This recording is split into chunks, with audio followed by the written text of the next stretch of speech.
At Third Space Charity, we support a mentally resilient community by offering accessible counseling care to young adults between the ages of 18 and 29. This is Mental Health Matters, where we discuss topics and services related to mental health and wellness in our community.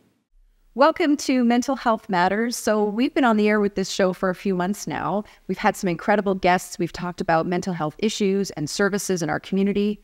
But the one thing we haven't done yet is talk about Third Space Charity. So today, I'm joined by our Manager of Programs and Services, Megan Woodruff, to tell you all a little bit more about what we do at Third Space Charity. Yes, I'm excited to be here. Yeah, they're having me. Glad to have. I'm usually in the background watching these interviews, so it's nice to be in the hot seat. Totally. So if I were to ask you to describe to someone Third Space Charity, how would you describe it? Well, I would say we are a small but mighty team of professionals in the Okanagan, and we care a lot about mental health and accessibility and social justice as well. Yeah. So what are the programs and services that Third Space Charity offers the community? Well, first and foremost, we are a practicum site for the clinical counselors of tomorrow who are taking their master's programs. So we provide a high-level intensive practicum program. And as an offshoot of that, we're able to offer supportive care counseling to young adults in the Central Okanagan. So training the clinical counselors, and then as an offshoot, counseling young adults. So why is that important? I mean, mental health is important for everyone. And fortunately, over the last few years, it's kind of come out from under the rug, and we're talking about it more and more of us are saying, yes, it's great to get counseling. Why this demographic of young adults, the 18 to 29-year-olds? Well, I would say over the past few years, we have gotten really clear on who we are in the community, who we serve, and that is a niche that needs us.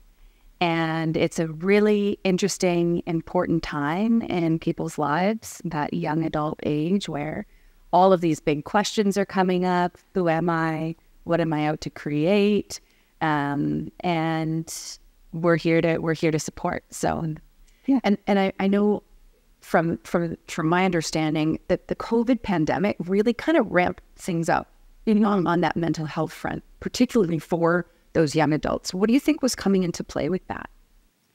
I think the isolation was a big piece for young adults, not being able to see their friends, navigating how to go about the pandemic was difficult. Should I be doing what my parents are doing? Should I be doing my own thing? Should I be doing what my friends are doing? Who's going to be in my bubble? Am I going to reach outside the bubble? And then wanting to go out and have fun and be social and just not being able to was extremely difficult for people. I know in one of our visits to Okanagan College campus at the beginning of, I think it was the first school year that they were back in person, I met some second-year students. They had never been on campus before, so they didn't know where buildings were. They didn't know, where the library was. Yet they were in second year, so there was a bit of an expectation that they had things figured out. But they said to me that they spent their first year basically attending class in their parents' basement on their computers. So it was interesting to have that conversation about the social disconnection and that feeling that, well, I'm in second year now. I should have this figured out, but I literally don't know where the library is. I know that whole in-person aspect of being on campus and being in post-secondary was lost for that cohort for sure. But I'm so happy we were able to quickly pivot and convert all of our services to online and be able to counsel those people virtually. And that's what's so nice about being a small organization is we can make those changes and still serve people. So I imagine there are folks watching who are thinking, well, there's lots of agencies in our community who offer, either free or low-cost counseling to folks, including young adults, like Foundry, for instance. So help everybody understand what's different or unique about Third Space Charity. Well, I would say the biggest piece is just that we are able to support young adults for longer periods of time. The majority, for example, Foundry, they operate on a solution-focused brief therapy model, and their counselors are interchangeable. They're fully certified counselors, And they're interchangeable. So, you might see one counselor one time and see another one another. And you typically get just a couple of sessions, and that's wonderful for the community. For us, it's a different experience working with us because we offer up to 7 sessions. So you're able to kind of get into some of those things that might take a little bit of time to open up about. And you have the same dedicated counselor for those 7 sessions. So you can really build that trusting relationship with them and open up to them. And so I would say that's probably the biggest piece. It's just the service model is pretty robust for her. And the fact that, the primary function, as you mentioned before, is as a learning institution. Most practicum student experiences are, many of them, I shouldn't necessarily say most, but many of them are working in an agency that provides a particular service and must continue to provide that service while also training a practicum student, where we exist to train the practicum students so they get full focus and they get to work in a team environment, almost like they were like in a clinical practice. What are some of the things that they get to do as part of that team environment that you think makes what we do special at Third Space? Well, like you said, we exist to provide practicums. So it's very focused on that. And we're so lucky because we have the time and energy to be able to dedicate our resources to building out that program to make it as impactful as it possibly can be for these young adults. They're on the tail end of their education. So they're all second-year master's students. So you can imagine how long they've been in school.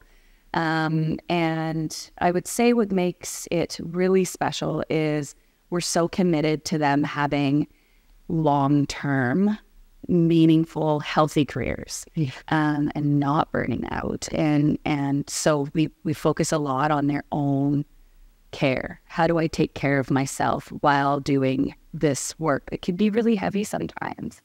So we teach them mindfulness, meditation, how to do this work with good boundaries and get really clear on why they're doing this work so that they can stay purposeful in what they're doing. And I mean, there's a lot of pieces that we've added in over the past couple of years to the practicum training program, and we're really proud of it. I'm really proud of it. I think it's great.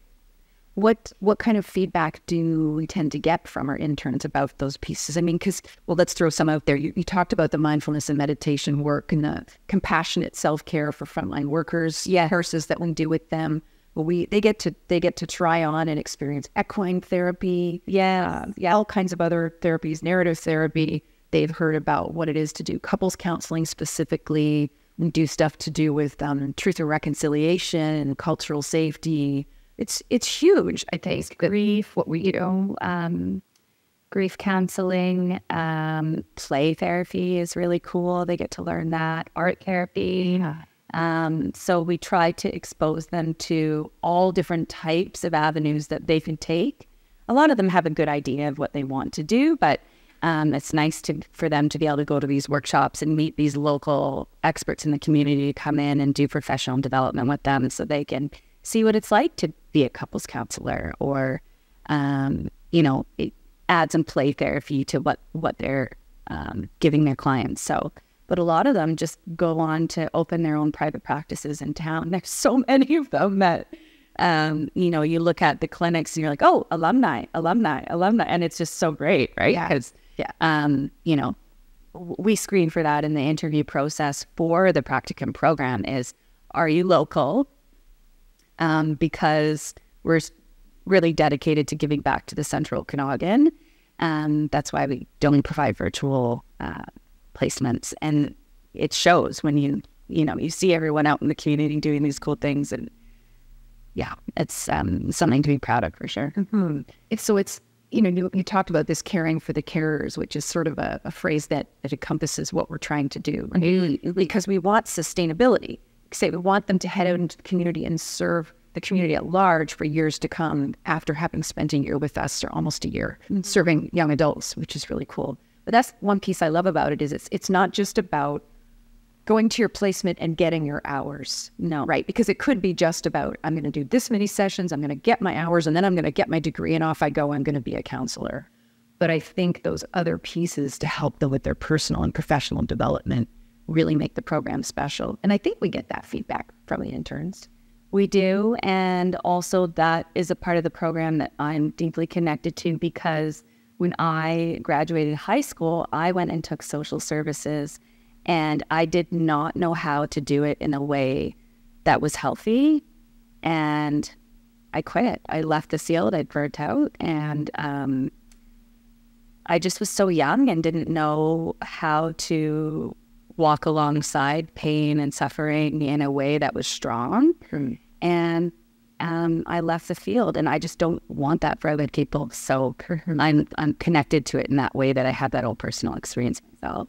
So since you introduced that, tell us more about you and what you bring to this work. So you started thinking, I'm going to be a counselor. So, and then you said, nerdy, I don't have good enough emotional boundaries. I'm a disaster.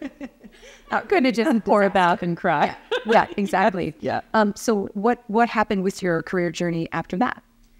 So I've always been somebody who's really just been nurturing and been fulfilled by caring for other people. And that's why I went into social work. I didn't know if I wanted to be a counselor. I didn't really know what I wanted to do. I took a 2-year diploma, and then it just wasn't happy or healthy. And I just fell back on my hospitality skills for a while there, and had a really good time, did lots of traveling, and then got passionate about leading teams of people, and worked in larger corporate restaurants, got to work with a lot of young adults and learn a lot about leadership. And that's where coaching became introduced. They taught that as a tool to lead others. And once I started training in coaching, I just knew it's like, this fires me up. I can do this in a healthy way.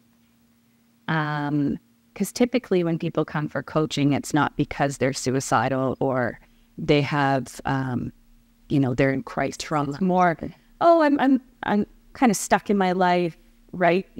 Those types of issues. And so I got into that, loved that, and came across Third Space Coffee, and they offer, or I wrote a coaching program that they were going to deliver to their team. And then the pandemic hit, and all of my contracts just... Restaurants, I think at that time, the last thing that they were worried about was personal development for their staff.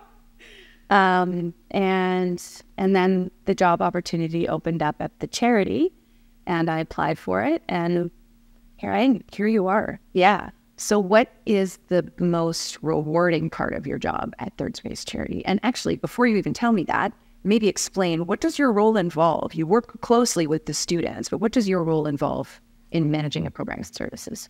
Yeah, so the internship program is kind of my primary focus. So helping build out that program, hiring the interns, supporting the supervisors in their endeavors to supervise the students, and then also just making sure that the counseling services are running smoothly, that we have enough clients to give the interns so that they can fill their caseloads.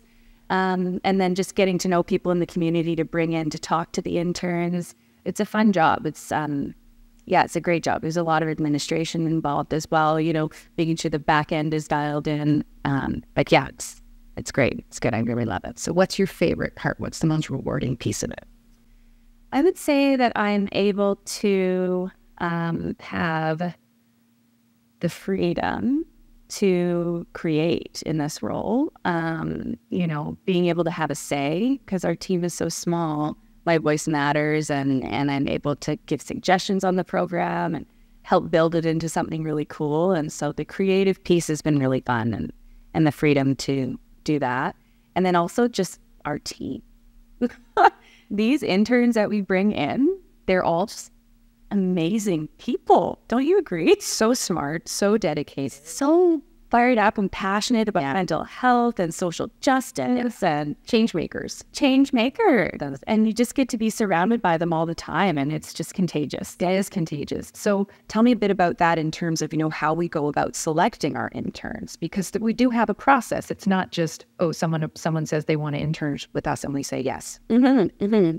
I would say we try to bring in individuals who have a little bit of experience behind their belts, so that they can bring their own life experience to the table in their counseling. People who are committed to JEDI, so justice, inclusivity, diversity, equity. There it is. Not Star Wars Jedi. Not Star Wars Jedi. So people who are committed to that as well and have proven things that they've done in their lives to say that they're committed to that. And then people who are just open to learn, who are eager to learn from us, and it is a very much a private practice experience. So individuals who want to open their own private practices really benefit from doing their internship with us, as opposed to wanting to do agency work or like that. What is the sort of number, like the most interns that we are able to work with at a time? I would say our largest cohort has been about 15 at one time. And we tend to have the larger ones kick off in the fall and run through until the spring. Our summer cohorts are smaller. Right now we have 6, which is wonderful too. But we just get less applications for counseling in the summer than we do in the fall and the winter. So we want to make sure that we can provide. We won't hire 15 interns in the summer because we probably wouldn't be able to fill their caseloads. What about our relationship with UBC Okanagan? We have a pretty wonderful and precious relationship with the university. Yeah, and that's been years and years, way before my time in the making. And they provide us an office on campus that we get to use to counsel their students. We have a great referral relationship with their health and wellness department. So they refer students to us. And and also the social work department. We have a great relationship with them because they send us their practicum students. So we have, I believe, 7 or 8 UBCO social work students starting with us in the fall. But we work with other institutions as well. We do. We work with 4 right now. And we can always explore adding more, but for now we get enough applicants from those 4 that we're good. We've got Gonzaga, Yorkville, City University, and UBCO. Right. Okay, so you talked about what you love most about working with the charity and your role. What do you find the most challenging in this work? I would say the most challenging, and it probably goes back to even when I first took social work, is the emotional piece. And I've done a lot of work around that in terms of, trying to do this work from a healthy place. And I'm in an administrative role as well. So I'm not, the one in the counseling sessions. But you just want to help everybody and you want to do everything. And that's, I think, a lot of us in mental health or social work. Like, we just want to do it all. Yeah. And that grant fell through, so we can't do that.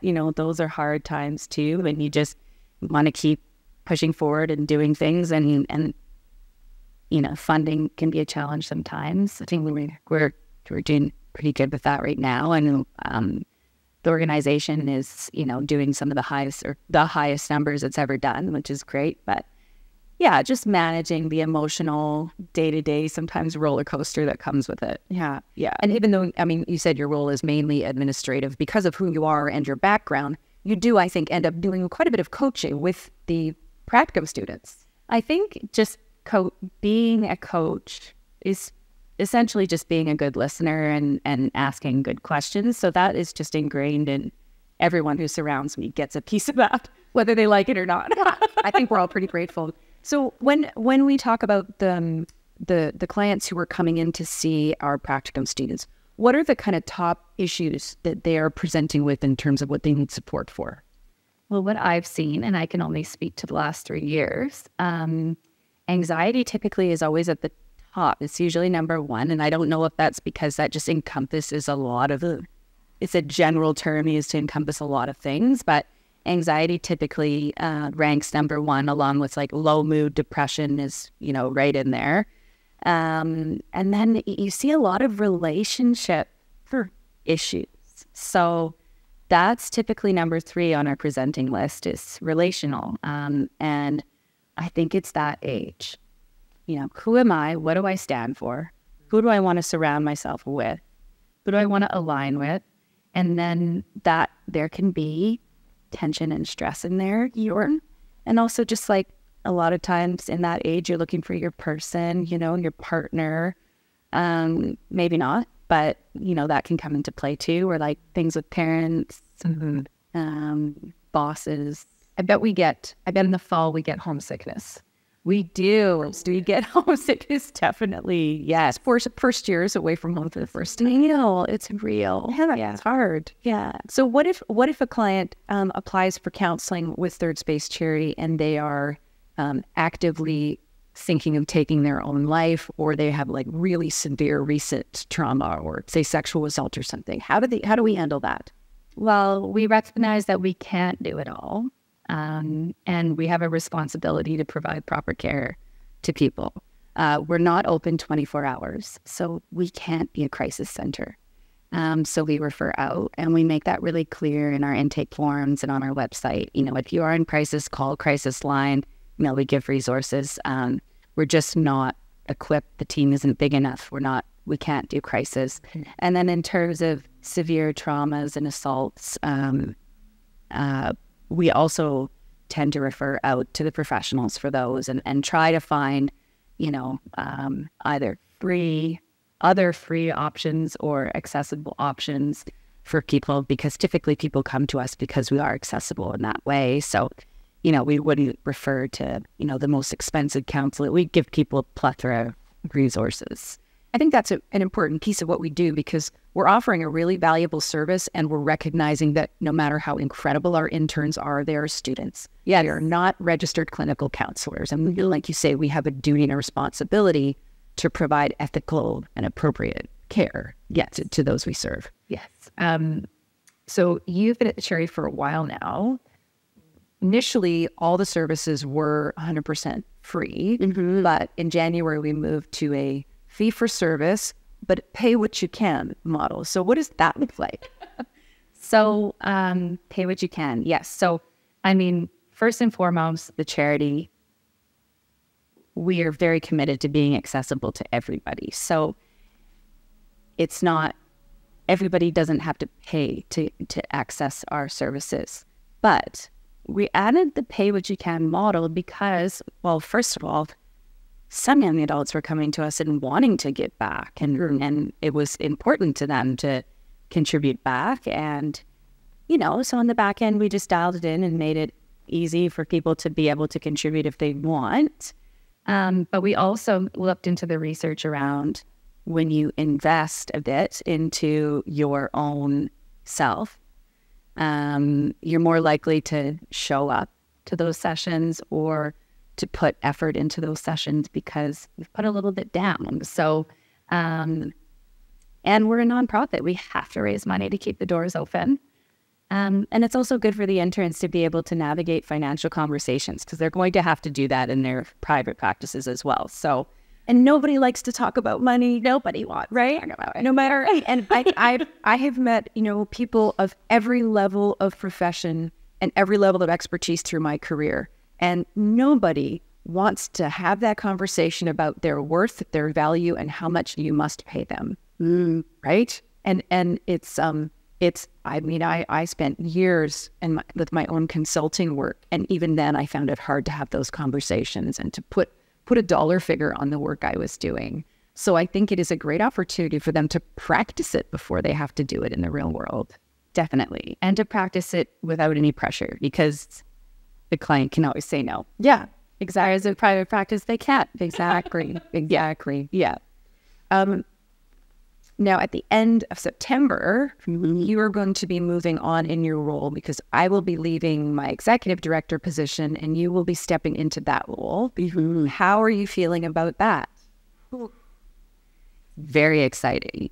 It's very, very exciting for me. I'm so grateful that I have this opportunity, especially in my hometown. You know, I grew up here, and now I get to have this amazing platform to do this good work in my community. So, scary. Change is always a little bit scary. It's good. I've never been an executive director in a nonprofit setting before, so I'm sure there will be hiccups and road bumps, but I have so much support, and I'm ready. I'm done having children. She has 2, and they're adorable. I'm good. We're sealing that off. Check. And I'm ready to focus on my career, and it's go time. Yeah, let's go. That's exciting. Okay, so I mean, I can give an answer to this because I know, but I'd love you to share. Why do you think the world needs people like you? Okay. I would say it's the listening piece. I'm a good listener. I like to think I'm a good listener, and I'm able to listen unbiased. I have a very open mind and a really accepting lens, and so if you want to feel heard and understood, you can come to me. I think that that's a strength of mine. So, yeah, I agree. I think the world could use more people who knew when to stop talking and just when to listen. Yeah, I sometimes need that coaxing. When we talk about mental health, and on this program, we talk a lot about self-care. What does that mean for you? How do you look after your own mental health? Well, I go to counseling. I have my own counselor. She's awesome. And I don't wait until I am in a really tough spot to go. So I go monthly, sometimes every other month. And I also recognize in myself like the patterns that are starting to lead to me being in a pretty low spot. So I'm able to kind of catch myself, and that's just taken years of just unraveling the onion and figuring things out. So counseling, I also have my own, I meditate, and I practice that. And I was introduced to that through Third Space.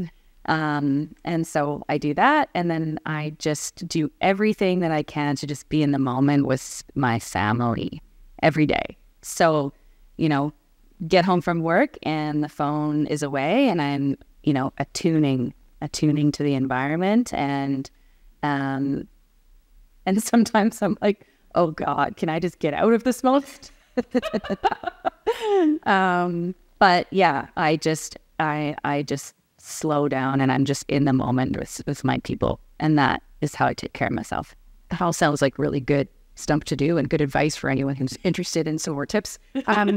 It's so great to have you talk about Third Space Charity. It's so great to have you on the team. You're going to do an amazing job taking it to the next level, I know. And if people want to learn more or apply for counseling or apply for a practicum spot, where do they go? It's all on the website, thirdspacecanada.org. Okay, thanks so much. And that is Mental Health Matters.